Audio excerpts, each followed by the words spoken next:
Hi, hello everyone. This is Chakit from VAC Global Education. In this video, we are going to discuss about the New Zealand PR system. I'm going to show you on their website what it's really about 6-point PR system and how you would be able to get it.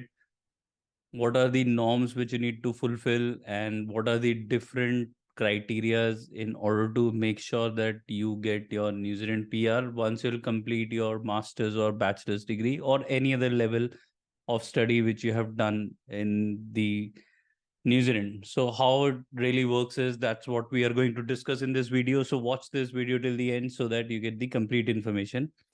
So basically जो New Zealand ने अभी criteria बनाया है that is 6-point PR system in which if you will have you need to complete 6 point as per the immigration to make sure that you get your PR. So जो ये PR होगी ये कैसे होगी, let's find out on their website that what are the different criterias what you need to follow to make sure कि आपको वहाँ पर PR मिले. So as you can see on this website that we are going to discuss about the different criterias which you need to fulfill. So as per this website, this is the skilled migrant category resident visa. Your age needs to be 55 years or under. The length of the stay is indefinite, and the cost to apply for the PR in New Zealand is $4,290. Now, things to note, you must have 6 points to apply. How to claim these 6 points? That's what we are going to discuss in this video. Your employment must be with an aggregated employer and either a full-time or and permanent or a fixed term of at least 12 months or a contract for service for at least 6 months. If you are invited to apply before 9th October 2023, you can apply using the previous visa criteria. The previous visa criteria allowed you to claim points of work experience gained outside of New Zealand and for skilled employment you have in New Zealand. सो जिन भी लोगों ने अब ये 9 अक्टूबर का time तो already निकल चुका है, तो इसके बाद जो अप्लाई करेंगे वो आपके लिए एप्लीकेबल होगा, और वो जो एप्लीकेबल है वो क्या है वो मैं बताता हूँ आपको. तो उसमें क्या है कि आपको आपकी जो डॉक्यूमेंट्स रिक्वायर्ड होंगे वो हो गए आइडेंटिटी डॉक्यूमेंट्स, एज प्रूफ, आपका हेल्थ, आपको एक मेडिकल लेना होगा, आपको कैरेक्टर जो कि आपका पीसीसी है, you must speak and understand English language. तो उसमें कौन कौन से इंग्लिश लैंग्वेज हैं वो आपको देखने होंगे, जो कि हैं आपका आयल्स.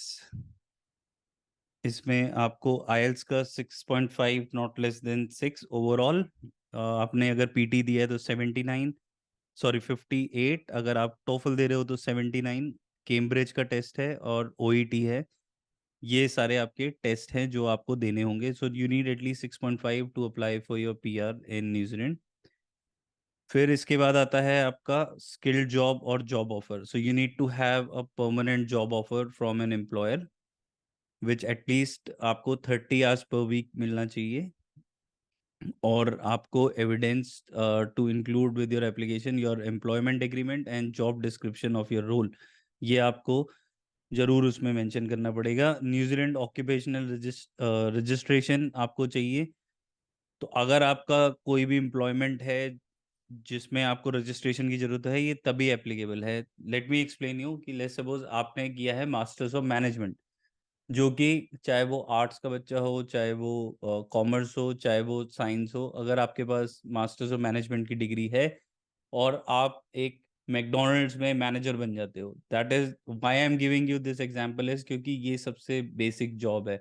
अगर आप एक मैकडोनल्ड में भी मैनेजर बनते हो और मास्टर्स ऑफ मैनेजमेंट की आपके पास डिग्री है, आप तब भी पीआर के लिए एलिजिबल हो जाओगे.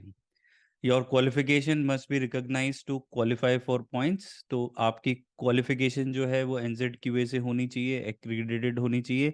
आपको कितने पॉइंट्स मिलेंगे? अगर आपने लेवल 9 मास्टर्स डिग्री की है तो आपको सीधा 5 पॉइंट्स मिलेंगे in this 6 point PR system. आपको सीधा 5 पॉइंट्स मिलेंगे और 1 पॉइंट जो है वो आप अपने वर्क एक्सपीरियंस, जो आप वहाँ पर वर्क एक्सपीरियंस लोगे उसके बेसिस पर आप PR अप्लाई कर सकते हो. अब इसको कैसे करेंगे हम इवैल्यूएट, वो हम यहाँ से नीचे जाएंगे. और यहाँ पर हम क्वालिफिकेशन को सेलेक्ट करेंगे। skill category, select the skill category you are claiming points for. I am claiming for qualification. Did you get your qualification at an educational institute in New Zealand? Yes. And now let's just go down. Which qualification did we do? So we did a master's degree that will give you 5 points. Now, in order to claim your work experience point, अगर आपने at least 1 year in the last 2 years, अगर आपने last 2 साल में अगर आपने 1 year का point claim किया है, 1 year का वर्क एक्सपीरियंस है, तो आप 1 पॉइंट क्लेम करके अपनी पीआर अप्लाई कर सकते हो विदाउट a second doubt. देखो, 6 point, you have reached 6 point, therefore you have the points necessary to be invited to apply for skilled migrant category resident visa. So आप सीधा अपनी PR apply कर सकते हो. That's how simple it is. So यहाँ पर जो सबसे मेन क्राइटेरिया है वो है आपके पास मास्टर्स डिग्री है और आपके पास 1 year का वर्क एक्सपीरियंस है, चाहे वो किसी भी एम्प्लॉयमेंट में हो. अगर आपके पास फुल टाइम वर्क वीज़ा है 3 साल का जो आपको मिलेगा आफ्टर योर मास्टर्स डिग्री, आपका जैसे ही 1 year का वर्क एक्सपीरियंस कंप्लीट हो जाएगा, you will be eligible to apply for your residency age पर the immigration website which I have just shown you.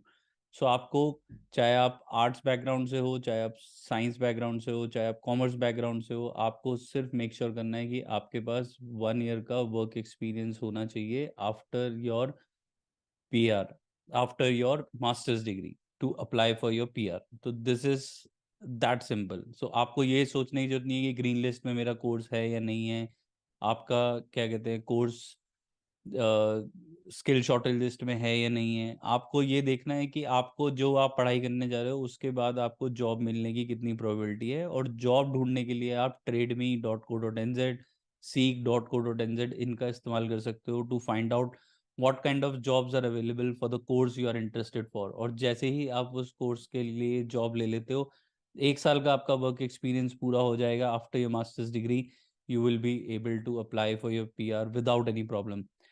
जो एलिजिबिलिटी क्राइटेरिया है मास्टर्स के लिए वो रफली, अगर आप यूनिवर्सिटीज़ में पढ़ना चाहते हो, देर आर 8 यूनिवर्सिटीज़ इन न्यूजीलैंड: AUT, university of Auckland, Massey university, Waikato, Lincoln, Canterbury, Otago. इन सब यूनिवर्सिटीज़ में आप अप्लाई कर सकते हो अगर आपकी 60% एंड अबव है. और अगर आपकी 60% अबव है, आपको सीधा मास्टर्स डिग्री मिल जाएगी. अगर आपकी परसेंटेज थोड़ी कम है तो वहाँ पर हैं ITPs.